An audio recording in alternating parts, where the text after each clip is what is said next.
It's a sweltering July evening in 1998, in the quiet suburbs of suburban Atlanta, Georgia. The sun has dipped below the horizon, casting long shadows over a modest two-story home, where the air inside hangs heavy with the scent of antiseptic wipes and something faintly metallic. Blood, perhaps, or the lingering echo of it. In the upstairs bedroom, illuminated only by the soft glow of a nightlight shaped like a smiling teddy bear, a tiny girl named Emily, just 6 years old, lies curled under a faded quilt dotted with cartoon daisies. Her breaths come in shallow, ragged gasps, each one a tiny rebellion against the darkness closing in around her. Her mother, Sarah Harlan, a 32-year-old hospice nurse with calloused hands from years of comforting the dying, kneels beside the bed. But Sarah isn't administering morphine or adjusting an IV drip this time. No, she's leaning in close, her lips brushing Emily's fevered ear, whispering words that no child should ever hear. Shh, baby girl. Mommy's little secret stays with us forever. If you tell, the shadows will come for you both. That whisper isn't comfort.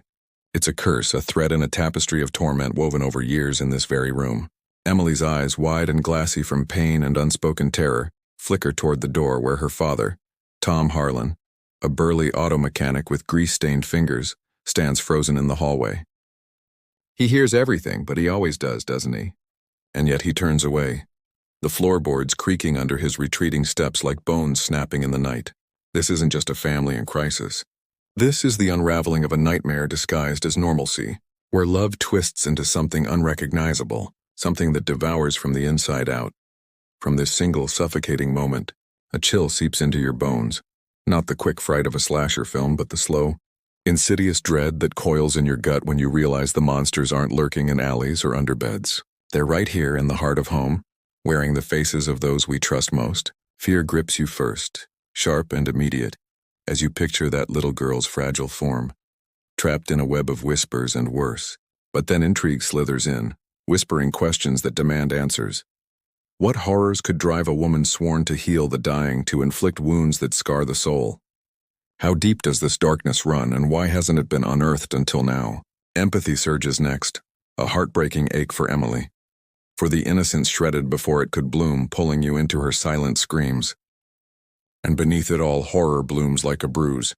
Because if this can happen behind drawn curtains in a place like Atlanta, what shadows lurk in your own memories, or worse, in the lives brushing past yours every day? But hold on, because what unfolds from this bedside betrayal isn't just a tale of abuse. It's a psychiatric odyssey into the fractured mind of a woman who documented her own descent into madness with the cold precision of a clinician's chart. Sarah Harlan didn't just harm, she cataloged it all. Every bruise, every breakdown, every boundary crossed, turning her hospice logs into a confessional of the unthinkable. There's a twist here. Buried in those yellowed pages, a hidden secret that flips the script on victim and villain, on sanity and sin. Few know it, and those who do sleep a little less soundly. What if the very act of recording these atrocities wasn't remorse but a blueprint for something far more sinister? A truth that shatters our illusions about the human mind's capacity for compartmentalization, about justice's blind spots, and yes, about your own safety in a world where caregivers can become captors. Think about it. How fragile is that line we draw between protector and predator? One slip, one unchecked impulse in the unpredictable labyrinth of the psyche, and morality crumbles like dry earth underfoot. These cases, plucked from the shadows of America's underbelly, remind us that evil isn't born in vacuums. It's nurtured in the quiet corners of the everyday, where vulnerability meets unchecked power. We're all just one fractured thought away from the abyss, aren't we? And in peering into Sarah's story, we confront our own. How well do we really know the hands that hold our lives? If this glimpse has you hooked, leaning in despite the unease, or maybe because of it, do me a favor. Hit that like button right now. Every thumbs up shines a light into these forgotten crevices, ensuring more souls stumble upon the inexplicable truths we dare to unearth. And in the comments below, type these exact words: I'm ready to discover the truth about this story. It's not just a phrase. It's a pact, a signal flare to the universe that you're all in, ready to wade through the murk with us. By doing so, you're weaving yourself into this tapestry of seekers, the brave, the curious, the ones who refuse to look away. You're not alone in this. You're joining a quiet legion, bound by the thrill of revelation and the weight of what it costs to know. Thank you truly for stepping into the fray. Your courage? It's the spark that keeps these stories alive. Prepare yourself, because what comes next contains a key revelation that will forever change the way you see the human mind. The summer of 1998 in suburban Atlanta was oppressive, the kind of heat that clung to your skin like a second shadow. The Harlan house, a faded split level on Maplewood Lane, blended seamlessly with its neighbors. Mowed lawns, azaleas in bloom, a tricycle tipped over in the driveway. To anyone passing by, it was the picture of ordinary. Sarah Harlan, with her neatly pressed scrubs and warm smile, was the neighborhood's quiet saint, the hospice nurse who held hands with the dying and brought casseroles to church potlucks. Her husband Tom was the gruff but reliable mechanic who fixed cars for half the block. And little Emily, with her gap-toothed grin and pigtails, was the kid who waved shyly from the porch. But beneath that veneer, the Harlan household was a pressure cooker, and the first cracks were starting to show, not in loud fights or police calls, but in silences that screamed louder than words. It started with Emily's teachers at Meadowbrook Elementary. Mrs. Callahan, a veteran first-grade teacher with a knack for spotting trouble, noticed Emily's drawings in art class. Where other kids scribbled rainbows or stick-figure families, Emily's crayons bled black and red, jagged shapes that might have been faces or maybe hands, clawing at the edges of the paper. "She's just creative," Sarah had said with a tight smile when called in for a parent conference, her fingers twisting the strap of her purse. But Mrs. Callahan wasn't convinced. Emily had stopped playing at recess, preferring to sit alone under the oak tree, her knees pulled to her chest, whispering to herself. When asked what she was saying, Emily's eyes darted to the side as if someone unseen was listening. "Mommy says I'm special," she'd mumble, then clam up. The teacher pushed for a meeting with the school counselor, but Sarah declined, citing Emily's delicate health. No one pressed further, not yet. At home, Sarah's hospice logs told a different story. She kept them meticulously, a habit from her years tending terminal patients. Each entry was clinical, precise. Patient EH, age 6, presents with fatigue, pallor, and low-grade fever. Administered acetaminophen at 8 p.m. Observed for distress. But between the lines of medical jargon, something else emerged. Sarah noted Emily's episodes, moments when the girl would freeze, eyes wide, staring at corners of the room where nothing was there. Patient reports seeing the shadow man, one entry read, dated June 12, 1998. Claims he watches her sleep. Likely night terrors. Recommended increased monitoring. No mention of a doctor's visit, no referral to a pediatrician. Just Sarah, watching, documenting, and whispering to Emily in the dark. Tom, meanwhile, was unraveling in his own way.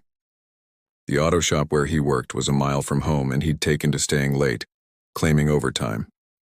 But coworkers noticed he wasn't working, just sitting in the break room staring at his hands, grease smudged like guilt he couldn't scrub off. When pressed, he'd mutter about stress at home and change the subject. One night, after a few beers at the local dive bar, he let slip to a coworker, Jimmy, that Sarah had changed. "She's always been intense, you know, but now it's like she's keeping score, writing everything down, even stuff about Emily." Jimmy laughed it off, figuring it was just a nurse's habit, but Tom's eyes, hollow and darting, told a different story. The neighbors started picking up on it too.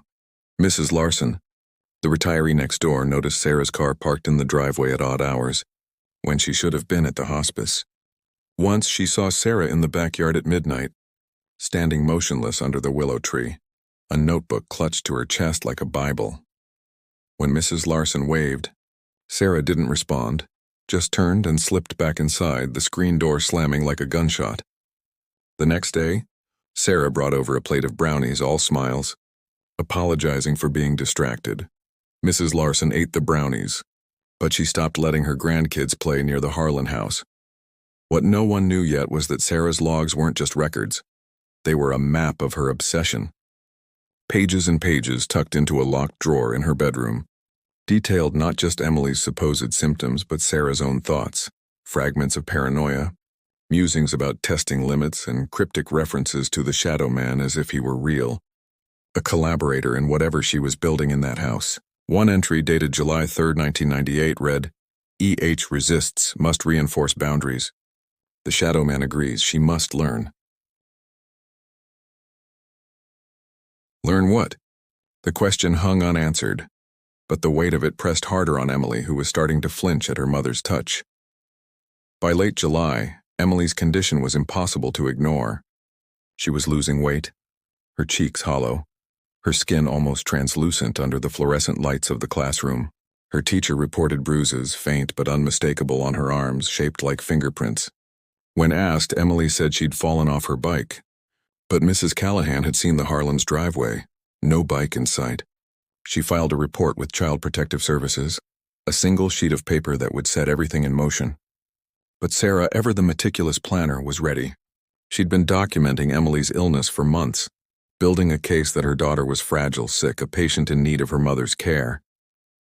The system, overburdened and underfunded, took her word at face value. For now. The tension in the Harlan house was a living thing, coiling tighter with every passing day. Emily's whispers to herself grew louder, her drawings darker. Tom's silences deepened, his footsteps heavier as he paced the house at night. And Sarah kept writing, her pen scratching late into the night as if she could control the chaos by pinning it to the page. But what was she really writing? Was it a confession, a justification, or something else entirely? A plan, perhaps, for a darkness no one could yet imagine? By August 1998, the Harlan house on Maplewood Lane had become a fortress of quiet dread.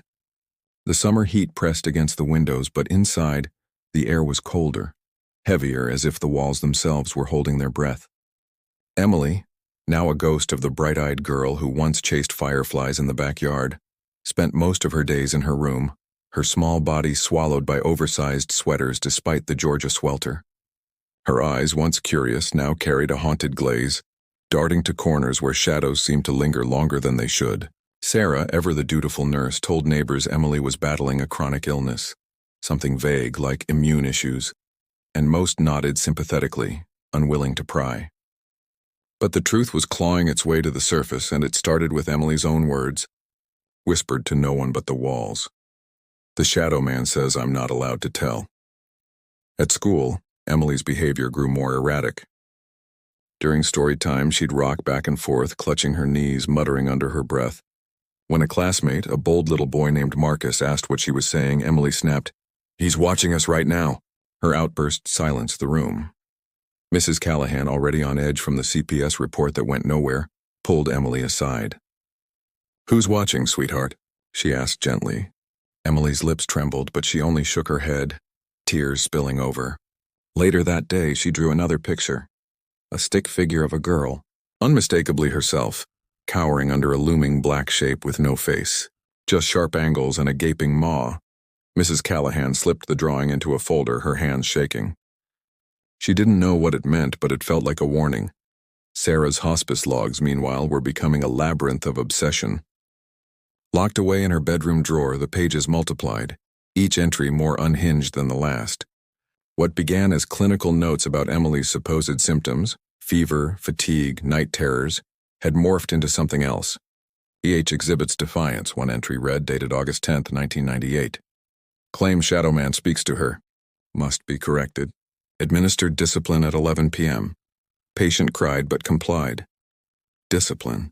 The word stood out like a bloodstain on the page.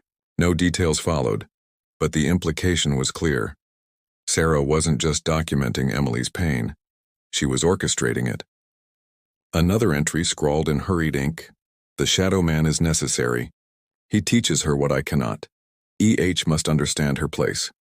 The Shadow Man, once a figment of Emily's fear, was now a presence Sarah seemed to embrace. As if she'd given it life, Tom, drowning in his own cowardice, saw more than he admitted. He'd stopped sleeping in the master bedroom, retreating to the couch with a bottle of bourbon as his only company.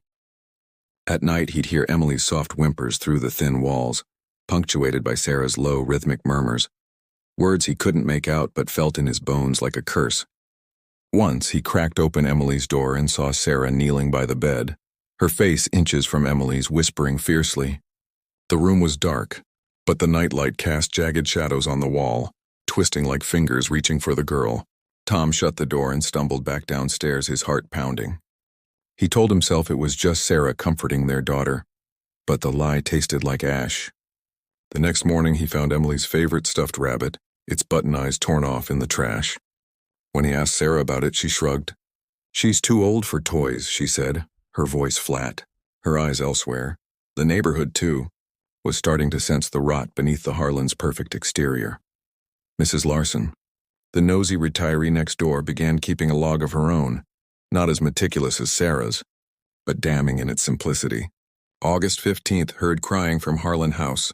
2 a.m. Sarah's car in driveway all day again.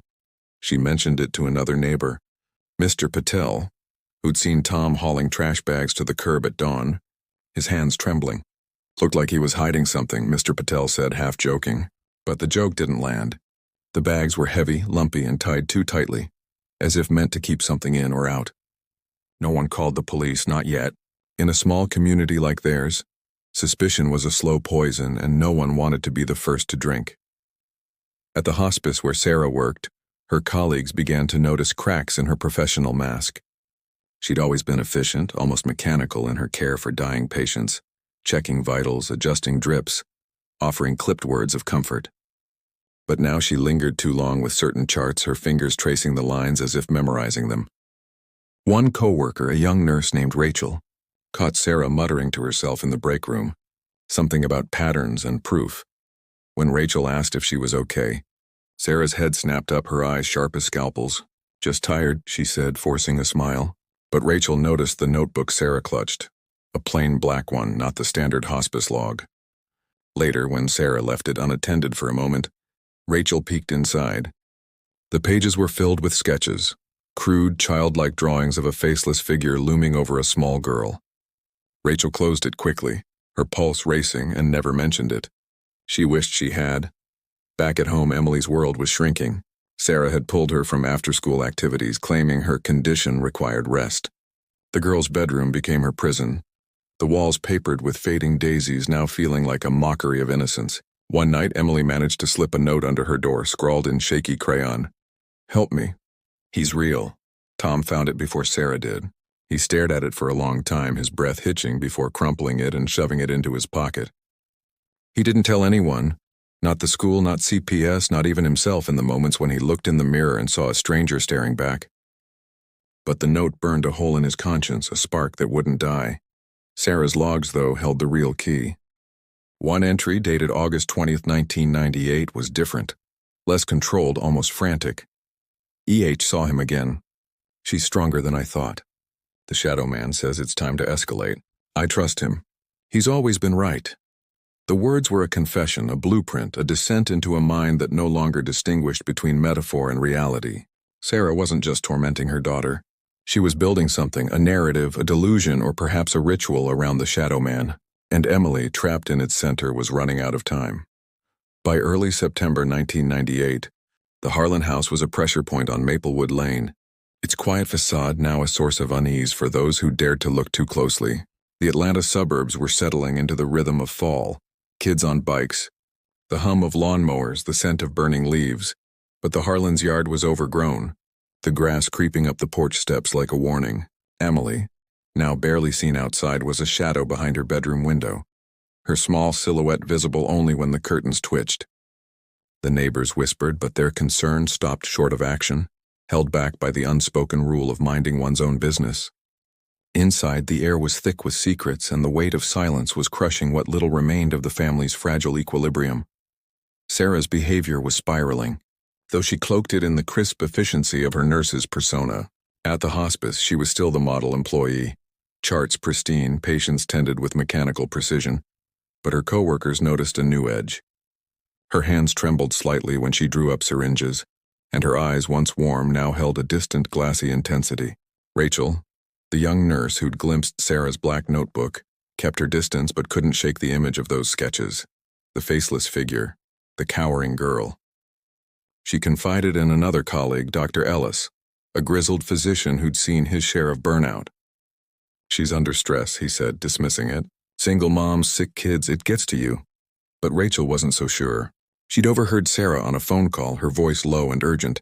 "It's working. She's starting to believe." Believe what? Rachel didn't know, but the words clung to her like damp rot. At home, Sarah's hospice logs had become a grotesque diary, each entry a step deeper into a private abyss. On September 5th, 1998, she wrote, "EH compliant after last session." Shadow man present during correction. Her fear is pure now, focused. She sees him clearly. The sessions were never described in detail, but the subtext was chilling. Phrases like reinforced boundaries and tested resilience appeared with increasing frequency, paired with notes on Emily's physical state. Bruising on upper arms, minimal swelling. Patient cried but did not resist. Sarah was no longer just observing. She was experimenting. Her daughter a canvas for some unfathomable project. The shadow man, once a vague specter in Emily's nightmares, was now a central figure in Sarah's narrative. A co-conspirator she referenced with chilling familiarity. He guides me, she wrote on September 7th. He knows what she needs to learn.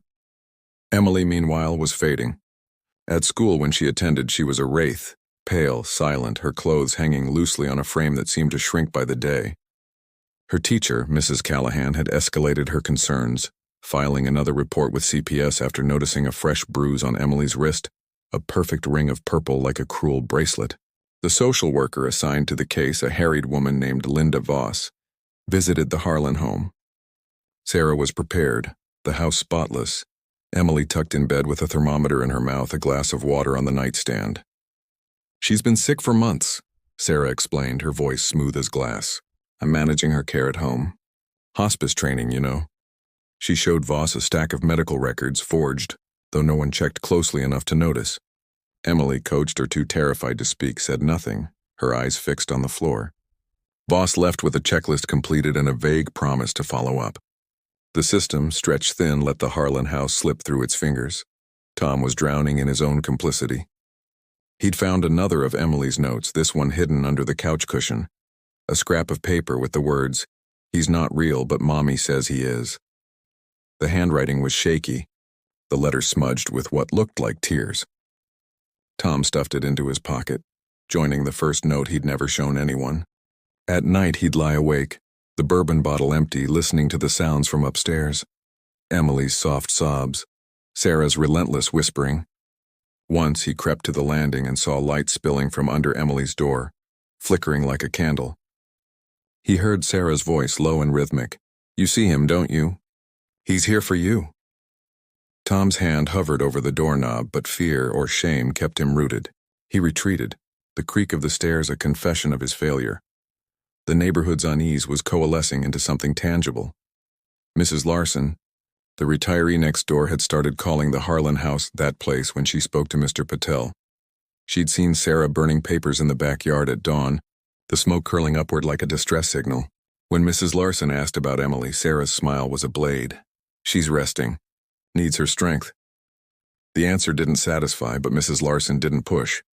Mr. Patel, meanwhile, noticed Tom's truck parked at odd hours, sometimes gone for days. When he asked Tom about it, the man's face crumpled for a moment before he muttered, "Just work." But Mr. Patel had seen Tom's hands, nails bitten to the quick, knuckles raw as if he'd been punching walls. At the hospice, a small incident cracked Sarah's facade further. A patient, an elderly woman with terminal cancer, grabbed Sarah's wrist during a routine check, her eyes wide with sudden clarity. "You're carrying something dark," the woman rasped. "It's not yours to keep." Sarah yanked her hand away, her face paling, and left the room without a word. The outburst was written off as delirium, but Rachel, who witnessed it, felt a chill.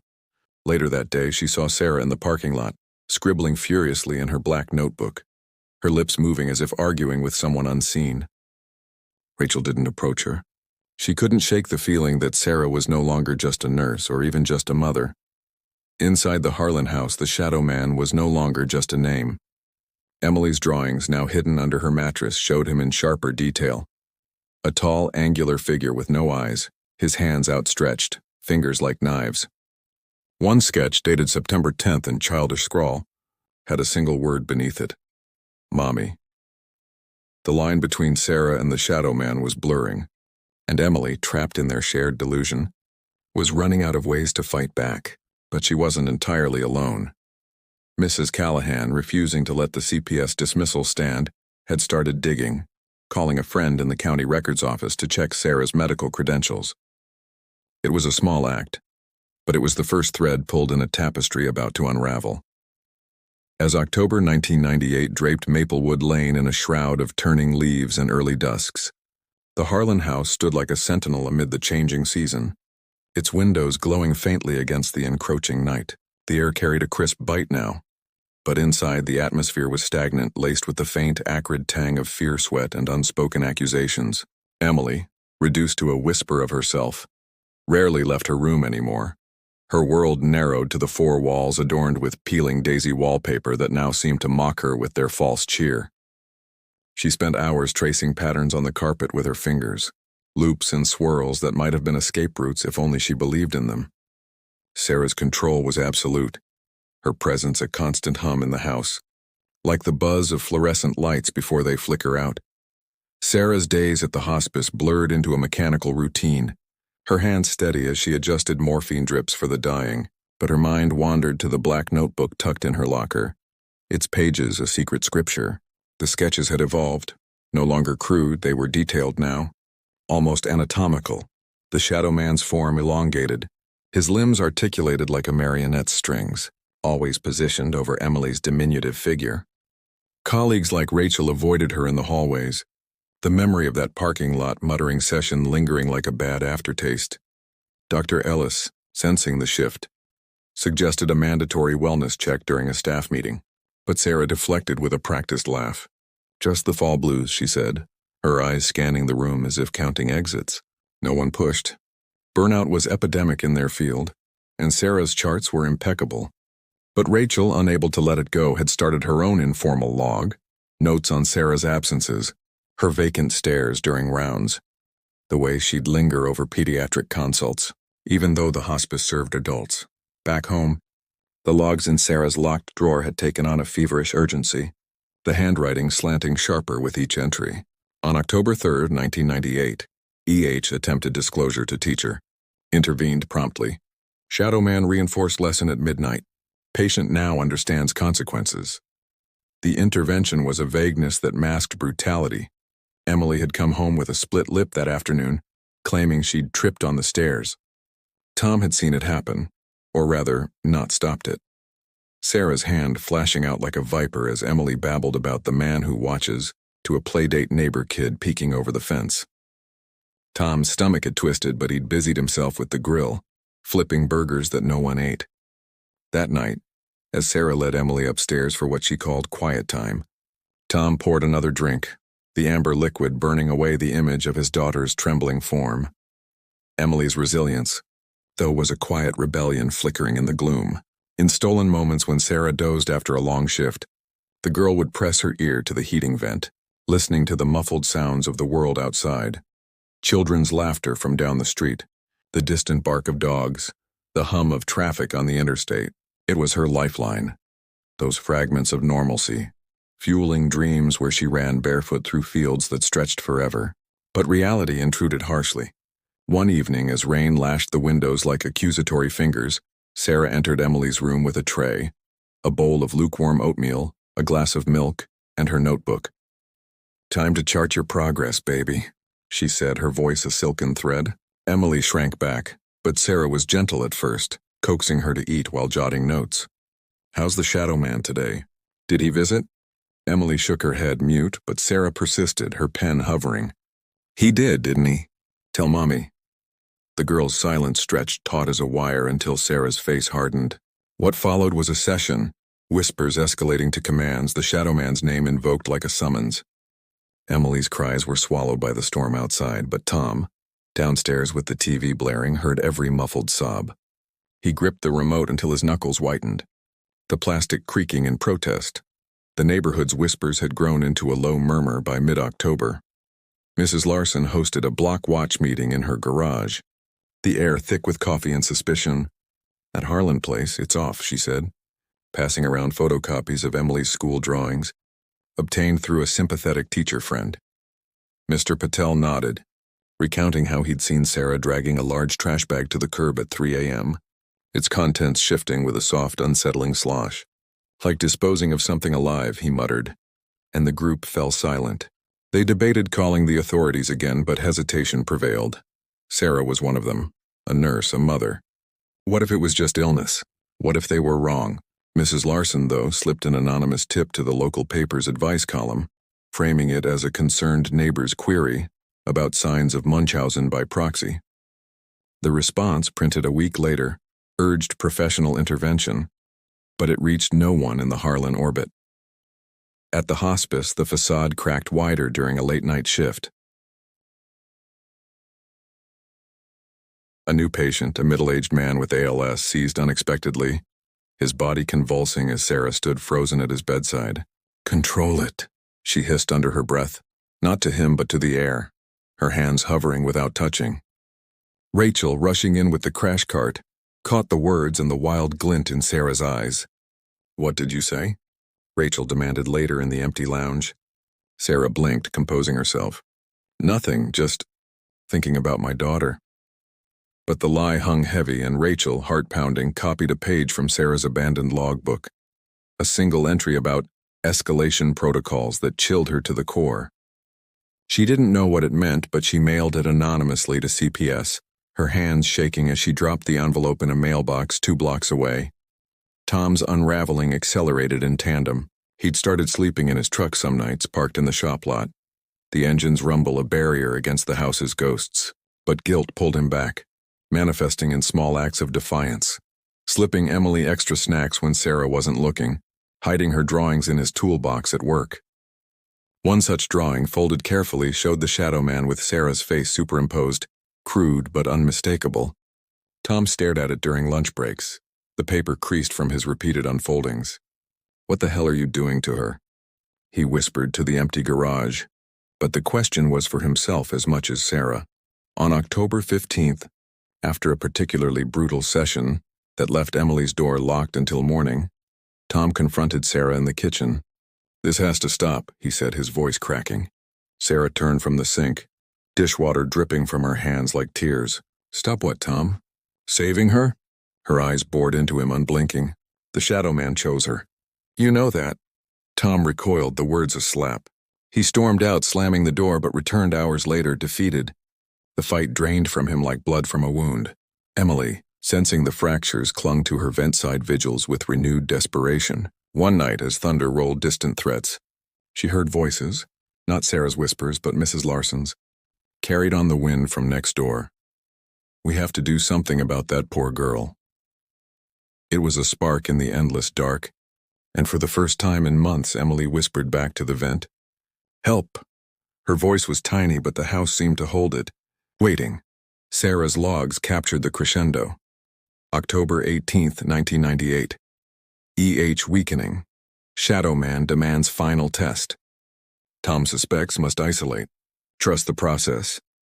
The words were a harbinger, the pen's final flourish a signature on a pact with madness. Outside, the leaves fell thicker, burying secrets in crimson decay, as the Harlan house teetered on the edge of exposure.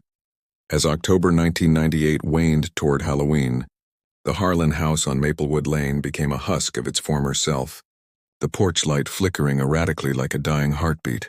Jack-o'-lanterns grinned from neighboring stoops, their candle-lit eyes casting playful shadows. But at the Harlans, no decorations adorned the door, no cobwebs, no candy bowl, just a single bare bulb illuminating the peeling paint. Inside, the atmosphere was a cauldron of tension, bubbling over with the unspoken. Emily's room had devolved into a shrine of sorts, the walls now marked with faint scratches where her nails had dug in during restless nights, and the air hung heavy with the scent of stale sweat and lavender incense Sarah burned to purify the space. The girl's movements were minimal, her body a frail vessel adrift in a sea of quilts, her eyes sunken orbs that reflected nothing but exhaustion. Sarah's whispers had woven a web so tight that Emily no longer distinguished between waking and dreaming. The shadow man was omnipresent, a constant companion in her fractured psyche. Sarah's routine at the hospice had become erratic, her shifts shortened by personal matters that left her colleagues exchanging worried glances in the sterile hallways. The black notebook, now bulging with added pages torn from other journals, accompanied her everywhere, a talisman clutched like a lifeline. Dr. Ellis, prompted by Rachel's persistent concerns, had finally scheduled a private meeting in his office. The fluorescent lights buzzing overhead like accusatory insects. "Sarah, we're noticing patterns," he said gently, sliding a folder across the desk. copies of her erratic log entries, snippets that hinted at delusion. Sarah's face remained impassive, her fingers drumming a silent rhythm on the notebook's cover. "Patterns are my job," she replied, her voice a measured calm. "In hospice, we document everything. Emily's case is unique." Ellis leaned forward, his voice lowering. "Emily's not a patient, Sarah. She's your daughter." For a split second, her mask slipped, a flicker of fury in her eyes, but she recovered, excusing herself with a murmur about a shift change. Rachel, eavesdropping from the adjacent room, felt a surge of dread. She knew that look, the one that preceded something irrevocable. At home, the logs in the locked drawer had reached a manic peak, the entries now interspersed with symbols, crude runes sketched in the margins. Perhaps inspired by late-night library books on folklore Sarah had checked out under a false name. On October 20th, 1998, EH ready for the final test. Shadow Man insists. Isolation complete, revelation imminent. Tom a liability. Administered sedative in dinner. He sleeps now. The sedative was pilfered from the hospice supply, a subtle dose that left Tom slumped on the couch, his snores a ragged counterpoint to the house's silence. Sarah had planned it meticulously, knowing his growing suspicions could unravel everything. That night, as rain pattered against the roof like impatient fingers, she led Emily downstairs to the basement, a space Tom used for storage, cluttered with boxes of old tools and forgotten memorabilia. The girl stumbled on weakened legs, her hand limp in Sarah's iron grip. "This is where he waits," Sarah whispered, flicking on a bare bulb that swung like a noose. Emily's breath hitched. The shadows here were deeper, pooling in corners like ink spills. Tom stirred groggily hours later, his head pounding, mouth cotton dry. The house was unnaturally quiet. No footsteps overhead, no murmur of voices. Panic clawed at him as he staggered upstairs, Emily's room empty, the bed neatly made as if she'd never been there. The locked drawer in Sarah's nightstand caught his eye, the key carelessly left in the lock, perhaps a taunt. He jimmied it open, the logs spilling out like confessions from a confessor's box. Pages upon pages assaulted him, descriptions of tests that escalated from psychological pressure to physical marks, the Shadow Man evolving from a metaphor to a deity demanding sacrifice. EH must transcend, one entry read, dated that very day. Tom's vision blurred with tears and rage.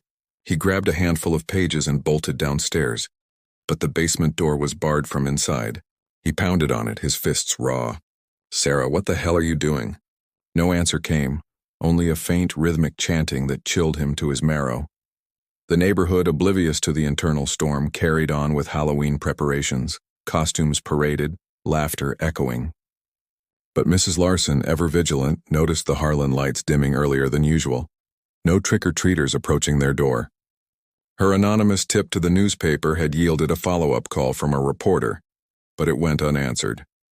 Mr. Patel, meanwhile, had taken to walking his dog past the house nightly, pausing to listen. On October 22nd, he heard muffled cries from the basement window, a small grill at ground level obscured by bushes. He froze, straining, Emily's voice weak but unmistakable. "Daddy, help." Patel rushed home and dialed CPS directly, bypassing the anonymous line, his words tumbling out. "It's the Harlan girl. Something's happening now." The operator promised swift action, but in the overburdened system, swift meant hours, not minutes. Inside the basement, Sarah's final test unfolded like a ritual from a forgotten tome. Emily sat in a chalk circle Sarah had drawn on the concrete floor, candles flickering at the points, their wax dripping like blood. "The Shadow Man wants you to see him fully," Sarah intoned, her voice echoing off the damp walls. She held the black notebook open, reading from it as if it were scripture. Visions induced by deprivation, Emily's body deprived of food and water for the day to heighten sensitivity. The girl's hallucinations were vivid now. The Shadow Man materializing in the flickering light, his form coalescing from the darkness. Emily whimpered, her arms wrapped around herself, bruises blooming anew from Sarah's guiding grips. "He's here, Mommy," she gasped, pointing to an empty corner. Sarah's eyes lit with triumphant madness. "Yes, baby. Embrace him." The test wasn't just observation. It was immersion, Sarah joining Emily in the circle, their breath sinking in a hypnotic rhythm. Tom, outside the door, had fetched his tools, a crowbar from the garage, his hands steadying with adrenaline. He wedged it into the frame, wood splintering as he pried. The door gave with a crack, and he descended the stairs 2 at a time, the logs clutched in one hand. The scene before him was a nightmare incarnate. Sarah and Emily in the circle, candles casting grotesque shadows, Sarah's face serene in delusion. "Stop this!" Tom roared, lunging forward. Sarah rose like a specter, blocking him. "You don't understand. This is for her." He shoved past, scooping Emily into his arms. She was feather light, her skin clammy. Sarah grabbed at him, nails raking his arm, but he barreled upstairs, kicking the door shut behind him. Emily clung to him, sobbing. "He's real, Daddy. She made him real." The escape was short-lived. Sarah emerged moments later, her composure shattered, eyes wild. "You can't take her from him," she screamed, but Tom was already at the phone, dialing 911 with trembling fingers. Sirens wailed in the distance as neighbors gathered on lawns, drawn by the commotion. CPS arrived simultaneously, Linda Voss leading the charge, her face grim. Emily was whisked to an ambulance, her vital signs weak but stable. Sarah was restrained, her notebook seized as evidence, its pages a damning testament to her descent. But the logs held more than abuse. Buried in the runes and rants was a clue to Sarah's own fracture, a childhood trauma hinted at, a shadow from her past that she'd projected onto Emily. The final test wasn't just for the girl. It was Sarah's bid for absolution, a twisted therapy self-administered. As the house emptied, lights flashing red and blue, the neighborhood exhaled, secrets unearthed at last. Yet the shadow lingered, a question mark in the minds of all who knew. How had it gone so far? In the chaotic aftermath of that October night in 1998, the Harlan house on Maplewood Lane transformed from a suburban sanctuary into a crime scene, cordoned off with yellow tape that fluttered like warning flags in the brisk autumn wind. Flashing lights from police cruisers painted the facade in stark reds and blues, drawing a crowd of neighbors who huddled in bathrobes, their faces etched with a mix of shock and unspoken relief. Emily, wrapped in a scratchy ambulance blanket, was rushed to Children's Healthcare of Atlanta, her tiny frame hooked to IVs that pumped fluids and stability back into her veins. Tom, bloodied from Sarah's scratches and his own frantic efforts, sat in the back of a squad car, his hands cuffed loosely as detectives pieced together his role, or lack thereof, in the horror that had unfolded under his roof. Sarah, restrained on a gurney, muttered incoherently about the shadow man as paramedics sedated her, her black notebook clutched in an evidence bag like a ticking bomb. The neighborhood, once blind to the rot within, now buzzed with hindsight revelations, whispers of "I knew something was off" echoing through the crisp air.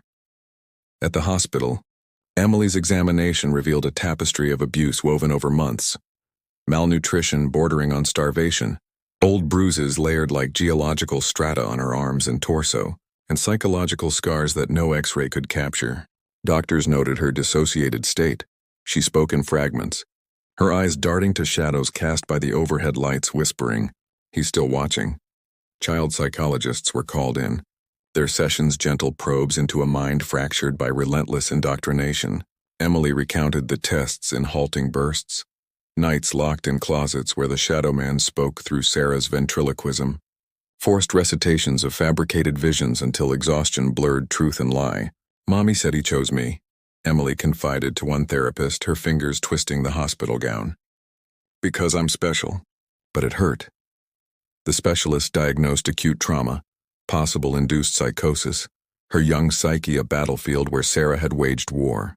Tom visited under supervision, his apologies tumbling out like broken glass, but Emily flinched at his approach, her trust shattered not just by Sarah but by his inaction. "You heard?" she accused once, her voice a dagger. Tom had no defense. The notes he'd hidden were now evidence against him, painting him as an enabler in the eyes of the law. Sarah, meanwhile, was transferred to a secure psychiatric ward at Grady Memorial Hospital, her wrists bound in soft restraints as evaluators delved into the enigma of her mind. The logs, hundreds of pages seized from the house in her hospice locker, became the Rosetta Stone for understanding her descent. Detectives pored over them in a dimly lit conference room, the air thick with coffee and disbelief. What emerged wasn't just a record of abuse but a psychological autobiography. Sarah's entries revealing a fractured history she'd buried deep. Born in 1966 to a devoutly religious family in rural Alabama, Sarah had endured her own shadow man, the abusive stepfather who cloaked his violence in biblical rhetoric, whispering threats of divine punishment in the dark. He said God watched everything. One early entry confessed, dated retroactively as if Sarah were retrofitting her past. The logs traced her escape to nursing school, her choice of hospice work a subconscious bid to control death and suffering. But the trauma festered, manifesting in her meticulous documentation, a compulsion to catalog pain as a means of mastery. The revelations deepened with each page. Sarah's obsession with Emily wasn't random. Entries hinted at a delusional belief that her daughter was a reincarnation of her younger self, vulnerable to the same shadows. "E.H. must learn to fight him," she wrote on September 15, 1998. "I failed as a child." She won't. The shadow man, psychologists theorized, was a projected alter ego, a dissociative identity birthed from Sarah's unresolved PTSD. Her tests were twisted therapies, deprivation to build resilience, induced hallucinations to confront fears, all documented with the precision of a clinician experimenting on a subject. One chilling passage described a session where Sarah withheld food for 48 hours, noting Emily's vital signs and delusions. "Patient sees him clearly now. My work bears fruit." Detectives cross-referenced with hospice records. Sarah had pilfered medications, sedatives, antipsychotics, administering microdoses to Emily to heighten suggestibility, blurring the line between psychiatric case and criminal intent. The investigation rippled outward, ensnaring the hospice where Sarah worked. Administrators, horrified, launched an internal audit, discovering discrepancies in patient charts, subtle alterations where Sarah had borrowed symptoms for Emily's fabricated illness. Rachel, the young nurse, came forward with her copied pages, her voice trembling as she described Sarah's mutterings and sketches. She was practicing, Rachel said in her deposition, on the dying maybe before her daughter. Dr. Ellis, racked with guilt for dismissing earlier signs, resigned amid the scandal, his wellness check a too little too late gesture. The media caught wind, dubbing Sarah the shadow nurse, sensational headlines splashing across Atlanta papers. Hospice horror, mother's delusions torment child. Reporters camped outside the Harlan house, interviewing neighbors like Mrs. Larson, who brandished her own logbook as proof of her vigilance.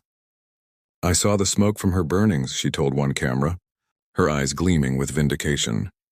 Mr. Patel, more subdued, spoke of the basement cries, his anonymous call the catalyst that accelerated the rescue. Tom's legal troubles mounted. Charged with child endangerment, he pled to lesser counts, his lawyer arguing battered spouse syndrome from years of Sarah's emotional manipulation. He moved to a motel on the city's edge, haunted by Emily's accusatory gaze during supervised visits. Emily, in foster care with a kind couple specializing in trauma recovery, began to heal in fits and starts.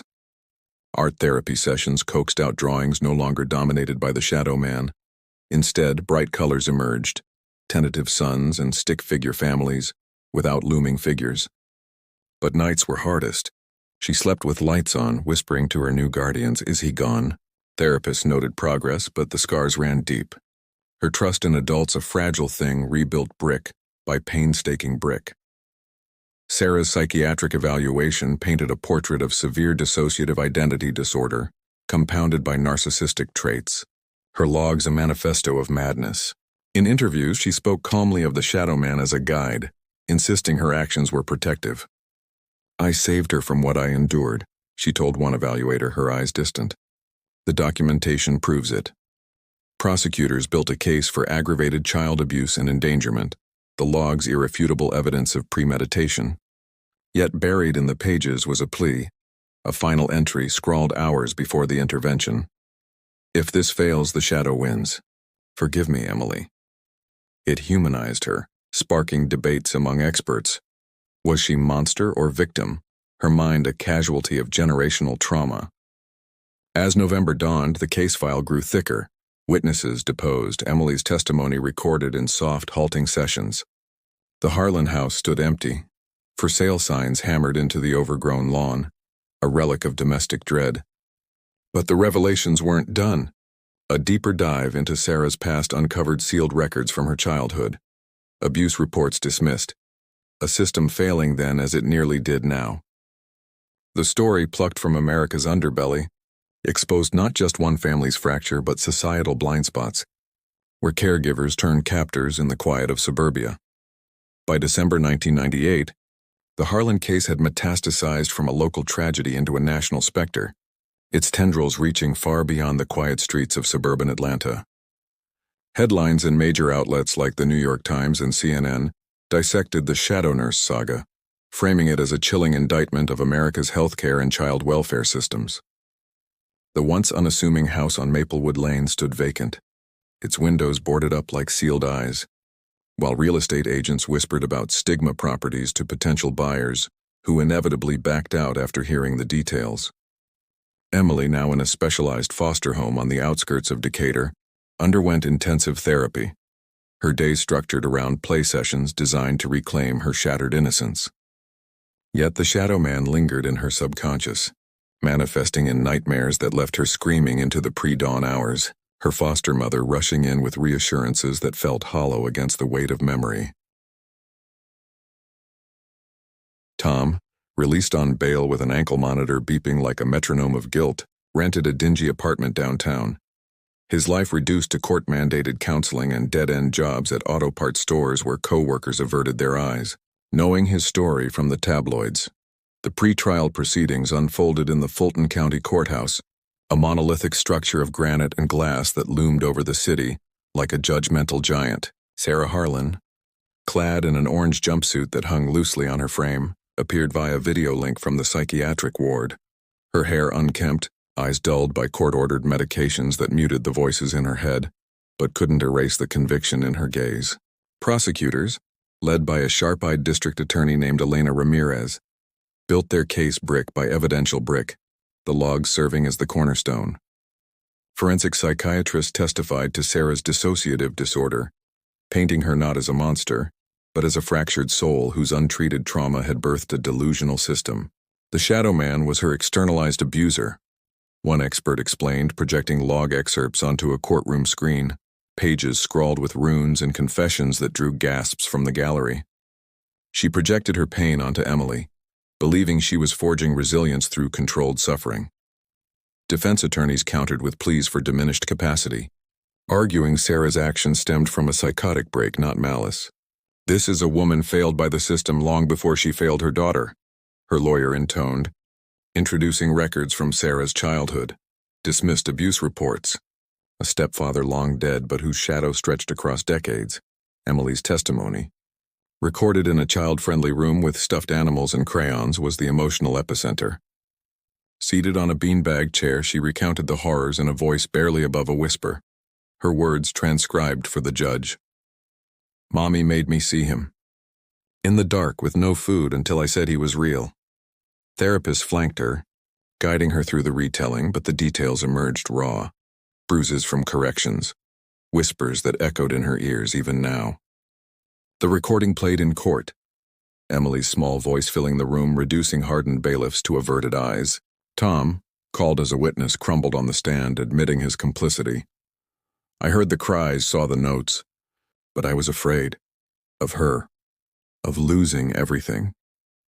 His tears did little to sway the prosecution, who painted him as an accomplice through inaction, though charges against him were negotiated down to probation and community service. Neighbors like Mrs. Larson and Mr. Patel testified to the peripheral signs, the odd hours, the muffled sounds, highlighting how community vigilance had finally tipped the scales, albeit too late for Emily's unscarred childhood. As the trial loomed in early 1999, deeper enigmas surfaced from the logs, unearthed by digital forensics teams who scanned the pages for hidden patterns. Buried in the margins, invisible under normal light but revealed by UV scans, were additional notations, dates, times, and cryptic codes that matched entries from Sarah's hospice patients. Investigators discovered correlations. Symptoms Emily exhibited mirrored those of deceased patients, as if Sarah had been testing therapies on the terminally ill before refining them on her daughter. One case stood out, a young boy with leukemia whom Sarah had tended in 1997. His charts altered to note shadow visions in his final days. The boy's family, contacted by detectives, recalled Sarah's unusual attentiveness, her notebook always at hand. She said it was for research. The mother tearfully testified via affidavit. This revelation sparked a class action lawsuit against the hospice, accusing them of negligence and oversight, with Rachel stepping forward as a whistleblower, her copied pages pivotal evidence. The institution settled out of court for millions, funneling funds into child abuse prevention programs, but the stain lingered, prompting statewide audits of medical documentation protocols. Sarah's psychiatric sessions, mandated for evaluation, peeled back more layers. Under hypnosis, she relived fragments of her past, the stepfather's basement, where he locked her for lessons, his voice morphing into the shadow man's growl. "He said I'd carry him forever," she murmured in one transcript, her hands twitching as if warding off ghosts. Therapists hypothesized intergenerational trauma, Sarah's mind splintering to compartmentalize pain, only to externalize it onto Emily in a bid for vicarious healing. Yet a twist emerged. Sarah claimed the shadow man was real, not delusion, an entity she believed haunted her bloodline, documented in family lore from her grandmother's journals, which investigators retrieved from an Alabama attic. The journals, yellowed and brittle, spoke of a dark watcher in 1930s folklore, a spirit invoked in desperate times. Skeptics dismissed it as coincidence, but paranormal enthusiasts latched on, turning the case into fodder for late-night radio shows and emerging internet forums, where users debated whether Sarah's madness had supernatural roots. Emily's recovery, meanwhile, was a labyrinth of progress and setbacks. In group therapy with other abused children, she shared drawings now free of shadows, houses with sunny yards, families holding hands, but confided in her journal, encouraged by counselors' lingering fears. What if he's in me now? Foster parents reported her sleepwalking, standing at windows as if waiting for someone. Specialists introduced cognitive behavioral techniques, reframing the shadow man as a story mommy told. But Emily's empathy complicated it. She was scared too. Visits with Tom were supervised. Awkward exchanges over ice cream where he promised change. But Emily's guarded smile spoke volumes. The system, chastened by the case's exposure, assigned her a guardian ad litem, ensuring her voice in custody hearings that ultimately severed Sarah's parental rights. The trial commenced in March 1999. The courtroom packed with media and advocates. Sarah, medicated into lucidity, took the stand in a moment of high drama, her voice steady as she read from a prepared statement. "I thought I was protecting her from what broke me. The logs were my proof, my map out of the dark." Cross-examination cracked her facade, prosecutors highlighting the premeditation and pilfered drugs and forged records. "You weren't mapping escape," Ramirez thundered. "You were building a prison." The jury, after days of deliberation, convicted on multiple counts: aggravated assault, child endangerment, medical fraud, sentencing Sarah to 25 years with mandatory psychiatric treatment. As the gavel fell, she whispered to her lawyer, "The shadow wins," her eyes scanning the room as if searching for an unseen ally. In the wake, reforms rippled. Georgia overhauled CPS response times, mandating cross-checks for medical professionals' families. The Harlan case became a textbook example in psychology curricula, a cautionary tale of unchecked trauma's ripple effects. Yet for Emily, now renamed Lily by her adoptive family to shed the past, the echoes persisted, a wariness in crowds, a flinch at whispers. Tom, seeking redemption, volunteered at abuse hotlines, his story a bridge to others' silence. And Sarah, in her cell, requested paper and pen, her new logs beginning anew. The shadow speaks still. The enigma endured. Was it madness, legacy, or something inexplicable? Leaving America to grapple with the monsters bred in its own homes. Years after the gavel's echo faded in the Fulton County Courthouse, the Harlan case refused to die quietly, its shadow stretching into the new millennium like fingers clawing at the edges of forgotten graves. By 2005, Emily, now Lily Harlan, her name legally changed to sever ties with the past, had turned 13, living in a modest ranch house in Savannah with her adoptive parents, a retired teacher and a librarian who specialized in children's literature. The coastal town offered a veneer of normalcy: salty breezes off the Atlantic, bike rides along tree-lined paths, and school days filled with algebra and awkward crushes. But Lily's healing was a patchwork quilt, stitched together with therapy sessions and selective serotonin reuptake inhibitors that dulled the edges of her nightmares. She excelled in art class, her canvases bursting with vibrant seascapes that hid subtler undercurrents, dark silhouettes lurking beneath the waves, barely discernible, but always there. Her adoptive mother, Karen, noticed how Lily avoided basements, preferring to store holiday decorations in the attic, and how she slept with a nightlight that cast a steady, unblinking glow. Progress, the therapists said during quarterly reviews, but Karen saw the flinches at sudden whispers, the way Lily's eyes scanned empty rooms as if expecting company. Tom Harlan, paroled after serving community service and attending mandatory parenting classes, had relocated to a trailer park in rural Tennessee, far from Atlanta's judgmental gaze. He worked as a handyman, fixing leaky roofs and faulty wiring for folks who didn't ask questions about his scarred arms or hollow stare. Letters to Lily went unanswered, returned with addressee unknown stamps that felt like slaps. In quiet moments, he'd pull out faded photos of Emily as a toddler, her gap-toothed smile an accusation he couldn't escape. Guilt manifested physically, a chronic tremor in his hands, diagnosed as essential but whispered by locals as the shakes from that awful business. He attended AA meetings sporadically, sharing fragments of his story. I stood by while my world crumbled. Fellow attendees nodded, but Tom knew redemption was a myth. The shadow man, though never real to him, haunted his reflections in greasy diner windows, a reminder of the monster he'd enabled through silence. Sarah Harlan's incarceration at the Georgia Diagnostic and Classification Prison evolved into a bizarre sideshow within the penal system. Medicated and monitored, she participated in group therapy where inmates shared traumas like trading cards. But Sarah's contributions were clinical, detached as if dissecting a cadaver rather than her soul. Her new logs, granted as therapeutic journaling by a sympathetic warden, filled composition books stacked in her cell, their pages a continuation of the madness. Entries from 2000 onward revealed an escalation. The shadow man visits nightly now. He speaks of Emily, Lily they call her. She carries him still.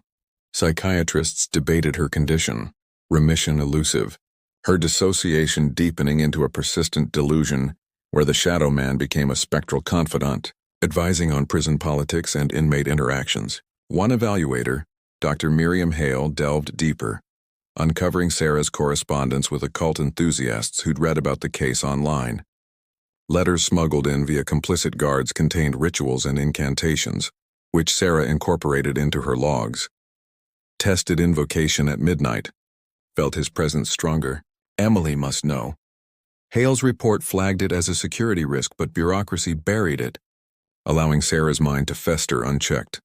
The case's ripple effects extended beyond the family, infiltrating popular culture and academia. By the early 2000s, true crime documentaries dissected the Harlan horror, with titles like Whispers in the Suburbs, airing on networks hungry for ratings. Actors portrayed Sarah with chilling accuracy, her notebook props filled with fabricated entries that nonetheless captured the essence of her obsession.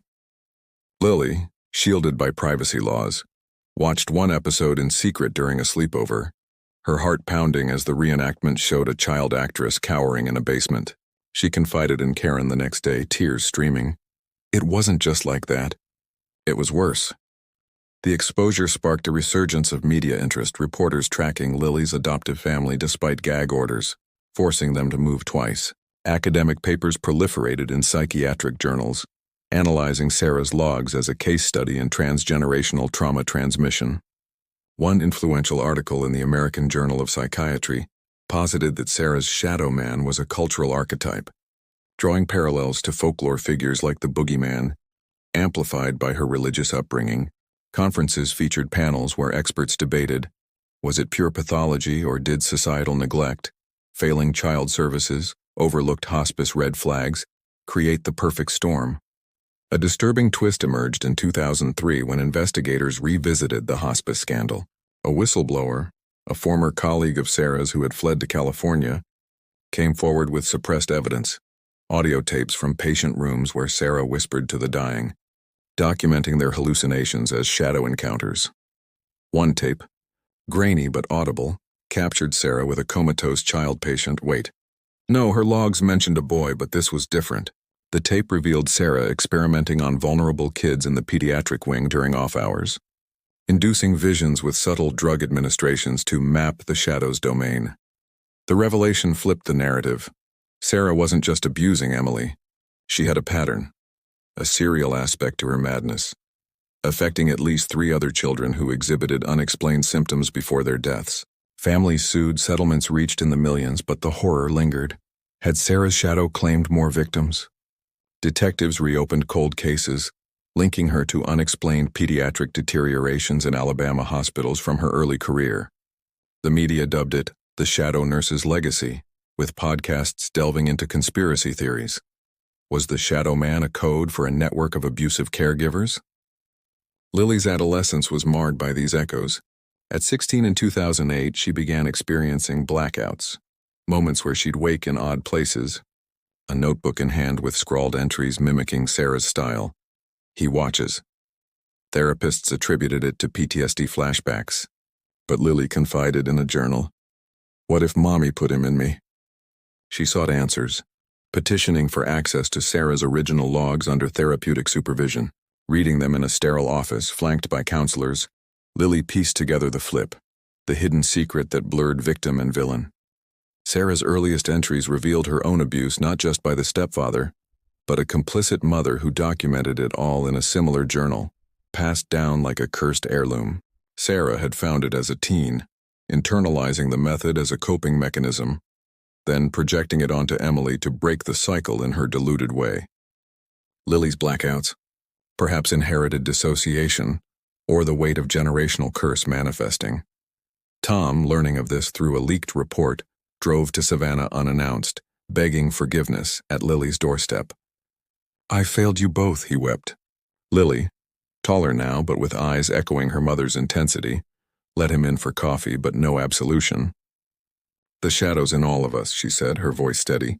That night she burned a replica notebook in the backyard, watching flames consume the pages as if exorcising ghosts. But in prison, Sarah smiled during a visitation from Dr. Hale, whispering, "She feels him now." The work continues. The Harlan saga by the 2010s inspired reforms: mandatory psychological screenings for healthcare workers, enhanced CPS protocols for medical families. Yet online forums buzzed with sightings, anonymous posts claiming Shadow Man encounters in Georgia suburbs. Was it urban legend, copycats, or something inexplicable? Lily, pursuing psychology in college, dedicated her thesis to breaking cycles of abuse. Her story anonymized but potent, the shadows unbound weaving through lives, a testament to the human mind's fragility and the horrors it births in silence. As the echoes of the Harlan case fade into the annals of America's forgotten nightmares, we're left staring into the abyss of the human psyche, where the line between healer and harbinger blurs like mist on a midnight grave. Sarah Harlan, once a beacon of compassion in the sterile halls of hospice care, became the architect of her own daughter's torment, weaving a delusion so intricate that it ensnared not just Emily, now Lily, but an entire community, a justice system, and even the shadows of her ancestral past. This wasn't merely a story of abuse. It was a descent into the fractured corridors of the mind, where trauma festers like an untreated wound, birthing entities that stalk the vulnerable. The Shadow Man, born from Sarah's childhood scars and amplified through her meticulous logs, stands as a chilling reminder that evil doesn't always announce itself with thunderous roars. It whispers, insidious and patient in the quiet hours when doubt creeps in. What began in that sweltering Atlanta suburb in 1998 unraveled into a tapestry of revelations. A mother's love twisted into control, a father's silence as damning as action, and a child's innocence sacrificed on the altar of delusion. But beyond the horror lies a profound truth. The human mind is a labyrinth, unpredictable and fragile, capable of constructing realities that devour everything in their path. In peering into Sarah's madness, we confront our own vulnerabilities. How many shadows do we ignore in our daily lives? How close are we to becoming the very monsters we fear? This case, plucked from the underbelly of American suburbia, forces us to question the sanctity of home, the reliability of those who care for us, and the hidden fractures that could crack open at any moment, spilling darkness into the light. You've made it to the end, brave soul, through the whispers in the dark, the chilling logs that peeled back layers of sanity, and the lingering echoes that refuse to die.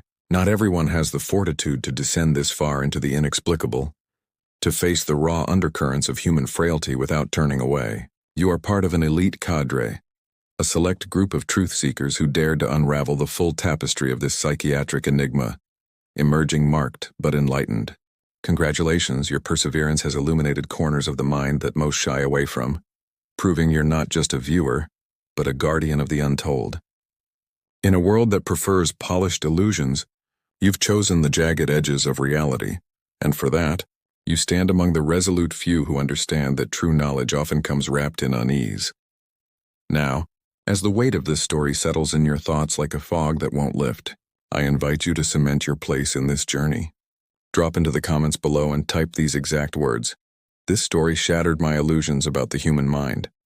It's more than a comment, it's a declaration. A beacon that signals to the most dedicated followers that you're one of us, unafraid to grapple with the sinister and the strange.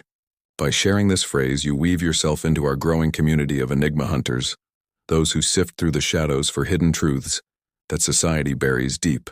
Your words will spark connections, drawing in others who sense the pull of the inexplicable, building a fortress of shared curiosity where no secret remains unchallenged.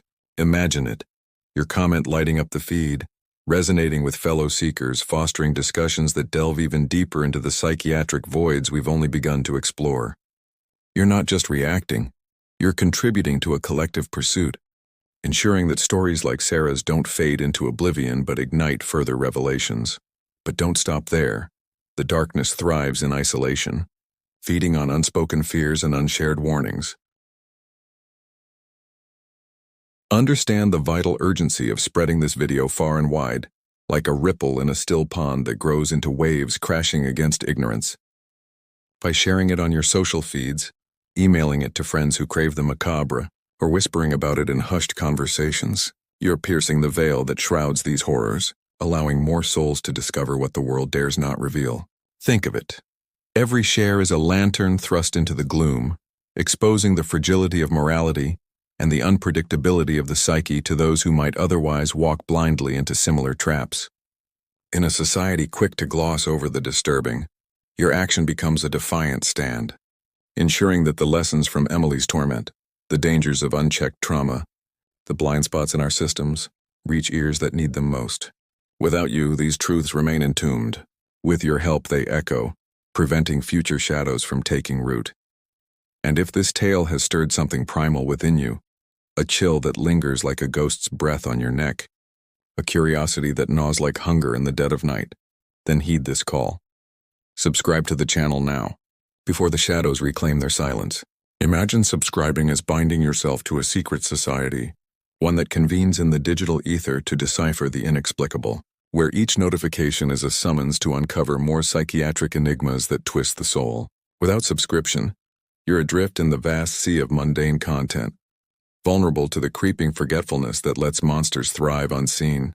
But by hitting that button, you anchor yourself to our unique brotherhood and sisterhood of the bizarre, a community forged in the fires of the sinister and enigmatic, where we collectively stare down the abyss and demand its secrets. It's like donning a cloak woven from the threads of unsolved mysteries, shielding you from the ordinary while drawing you deeper into the heart of the strange.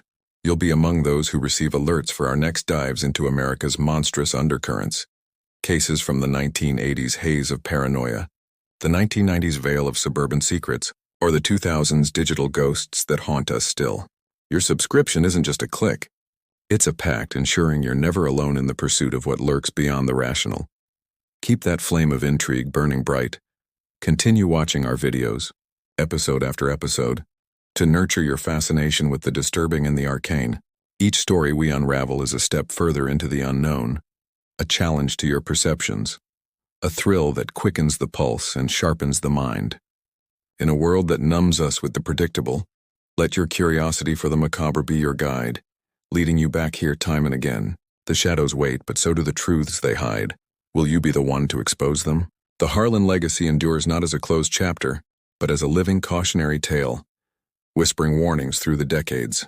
Sarah's cell-bound scribbles, Lily's academic pursuits, Tom's haunted exile. They all circle back to that initial whisper in Emily's ear, a moment that spiraled into a psychiatric vortex. Reflect on this. In every family photo album, every quiet neighborhood, every caregiver's gentle touch, there might lurk a shadow man of our own making. The mind's fragility isn't abstract. It's woven into our daily existence, a thread that can unravel with one unchecked impulse. This story compels us to vigilance, to question the normal, to listen to the silenced cries, to document not for control but for healing. America's monsters aren't mythical beasts. They're born from human flaws, nurtured in denial and unleashed in isolation. By confronting them here in the safety of narrative, we arm ourselves against the real ones that prowl the edges of our lives. Your journey through this video has transformed you, hasn't it? That unease stirring in your chest, embrace it. It's the price of awareness, the mark of those who refuse to live in blissful ignorance. As you step away from this screen, carry the weight of Sarah's logs, Emily's resilience, and the Shadow Man's intangible menace. Let it remind you that justice, though delayed, can pierce the dark, that empathy can rebuild what madness shatters, that the human spirit, even fractured, seeks light. But remember, the inexplicable doesn't end with the credits. It lingers waiting for the next whisper.